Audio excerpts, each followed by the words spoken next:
Our first speaker is named Matthew Sager!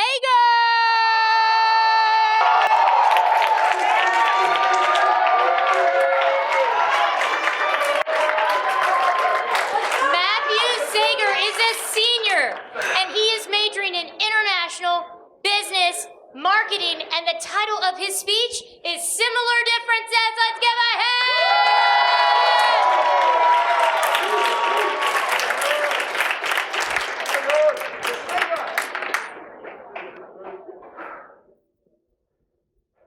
Let's go for a ride. You don't have to close your eyes, but I'd like you to imagine what I'm describing.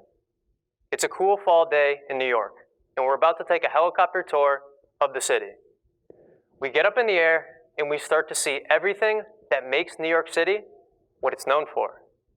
The Empire State Building, Lady Liberty, Central Park, and more. Eventually, we land, our tour ends, and we go home. Now, if I asked you to draw what you just saw, think you could? Probably. You draw some tall buildings, some streets, maybe some water, nothing too detailed.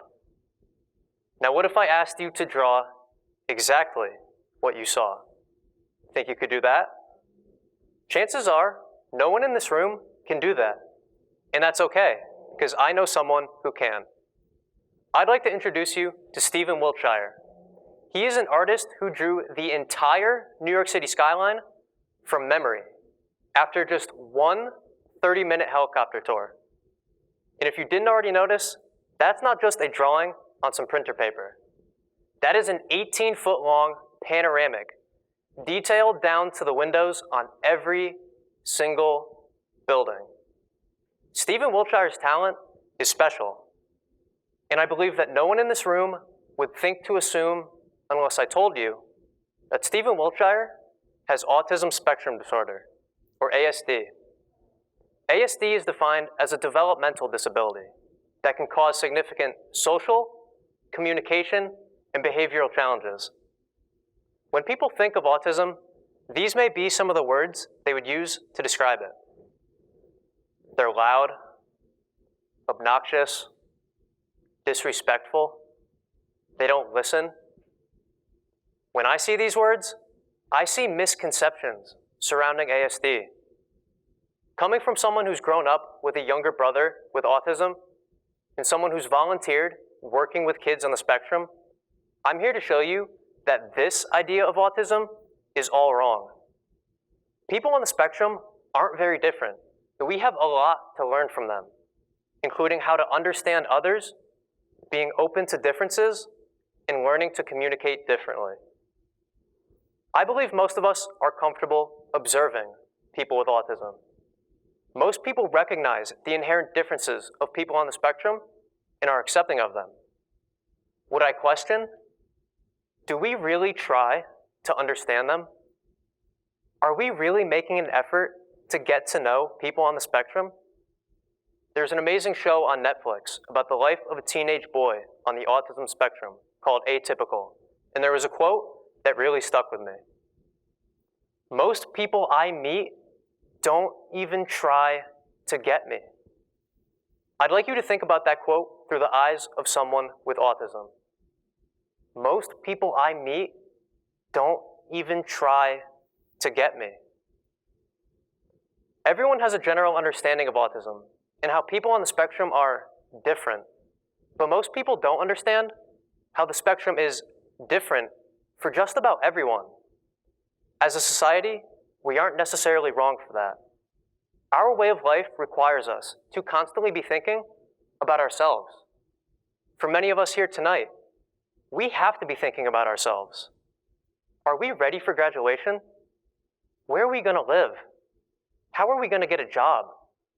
We aren't totally wrong for thinking of ourselves. What's wrong is that we aren't giving ourselves the chance to understand and learn from people with autism. If you never met my brother Ben, you'd probably just think he's another kid on the spectrum. You'd never get to know that he was the MVP of his high school tennis team last season. You'd never get to know that he can watch a 2-hour-long YouTube video and then recite it word for word. You'd never learn that he loves baseball, just like many of us, and that he knows who won just about every World Series. What makes Ben so unique is that he doesn't see us for our differences. He just sees us as people. Ben sees the bigger picture. An example of this was our first family vacation. It was bingo night by the pool, and there was a guy with a microphone to make it more interactive. As people walked by, the guy would ask questions, and they would give their individual answers. I'm from Pennsylvania, we're here on vacation, I'm from New York. The typical answers you would expect. Then, it was my brother's turn to have the spotlight. The guy asks, "Where are you from?" And without hesitation, Ben grabs the mic and says, "I'm from the United States of America." And everyone by the pool starts cracking up. Now, that answer wasn't wrong, but because he had the spotlight on him, I think subconsciously, he wanted to use that in a way that could bring everyone together. And so by saying that he's from the United States of America, that's something everyone can relate to. I've had the good fortune of being Ben's older brother, his role model, and his best friend. Because of Ben, I understand the importance of being open to differences. We oftentimes get wrapped up in our differences when we should be focusing on our similarities, because there's a lot more than we think. For example, if we had 10 people on the spectrum in this crowd tonight, chances are they're all going to react differently. Some may sit through the whole event very calmly. Others may be overwhelmed by this loud microphone or the amount of people that we have here tonight.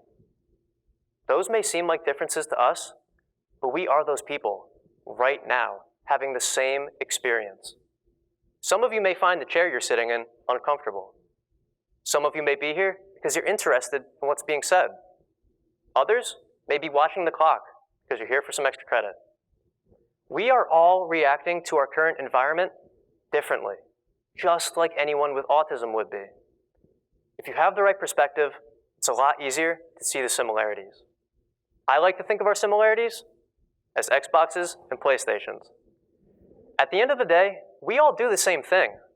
What's different is that if you put an Xbox game in a PlayStation console, it won't work. Why? Well, it's not that the Xbox game or the PlayStation console don't work. It's that they communicate differently. As humans, it can be difficult to communicate and understand others. Thankfully, we can learn to do it. Growing up with Ben by my side, I've learned that it takes time and reflection. His teachers have told my mom how he loves to talk about me and all of the things I can do.